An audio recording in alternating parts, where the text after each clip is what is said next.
La legendaria voz de Paulina Tamayo, conocida como la Grande del Ecuador, se ha apagado para siempre. Una mujer que cantó con el alma, que llenó escenarios, que llevó la bandera de su país con orgullo y que ahora descansa en medio de un silencio que duele. Pero lo más desconcertante no es su partida, sino cómo ocurrió. Porque detrás de los homenajes, las lágrimas y las flores, hay una historia que cada día se vuelve más oscura. Una historia que ya no pertenece solo al mundo del arte, sino a las páginas de una investigación internacional. Fuentes cercanas aseguran que la muerte de Paulina no fue lo que parecía, y lo que comenzó como una noticia triste, hoy amenaza con convertirse en uno de los casos más controversiales en la historia reciente del país. Su familia guarda silencio. Su médico, en cambio, ha dicho algo que lo cambia todo. Médicamente, su muerte es imposible, a menos que algo externo la haya provocado. Y justo cuando Ecuador se preparaba para despedirla, el FBI ordenó suspender su funeral.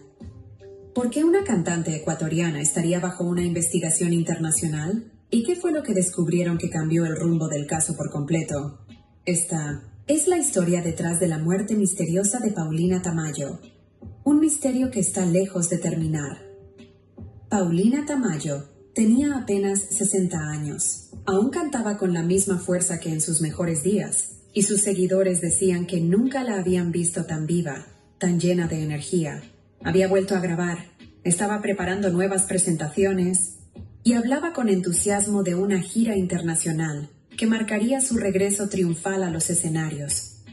Por eso, cuando la noticia de su muerte se difundió, nadie lo podía creer. Las primeras versiones oficiales hablaron de un fallo respiratorio seguido de un paro cardíaco repentino. Una explicación que sonaba simple, tal vez demasiado simple. Su médico personal, quien había atendido a Paulina durante más de una década, fue el primero en levantar una bandera roja. Según él, Paulina no tenía enfermedades crónicas, ni problemas respiratorios, ni antecedentes cardíacos. Su último chequeo médico, realizado apenas una semana antes de su fallecimiento, mostraba resultados perfectos. De hecho, horas antes del colapso, había publicado un mensaje en redes sociales, sonriendo, invitando a sus fans a esperar su nueva etapa musical. Esa publicación, que parecía un gesto de alegría, hoy se lee con otra mirada, una despedida que nadie supo reconocer.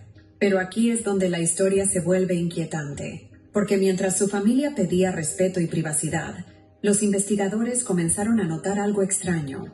No había signos visibles de una enfermedad que justificara una muerte tan repentina, y los primeros exámenes preliminares del hospital tampoco ofrecían una causa clara.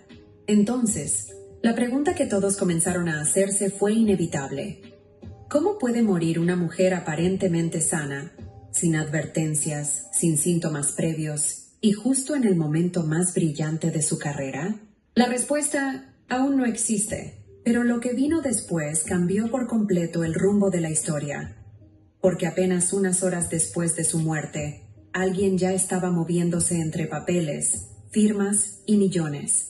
Y fue ese detalle, uno que parecía administrativo, el que transformó un luto nacional en una investigación criminal sin precedentes.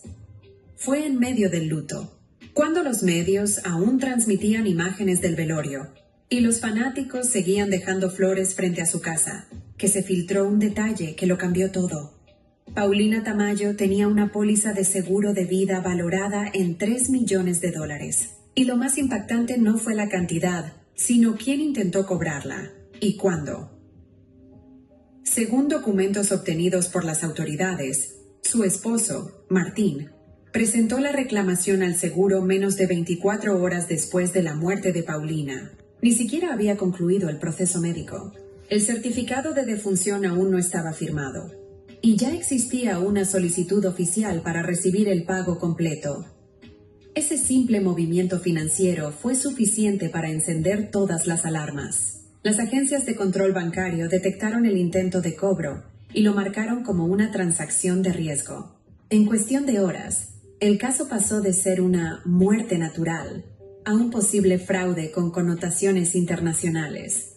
Una fuente cercana a la investigación filtró un dato escalofriante. El reclamo fue presentado con documentos incompletos y con firmas que aún estaban bajo revisión legal.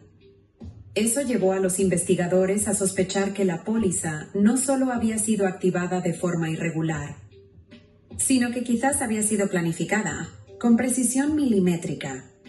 Pero había algo más.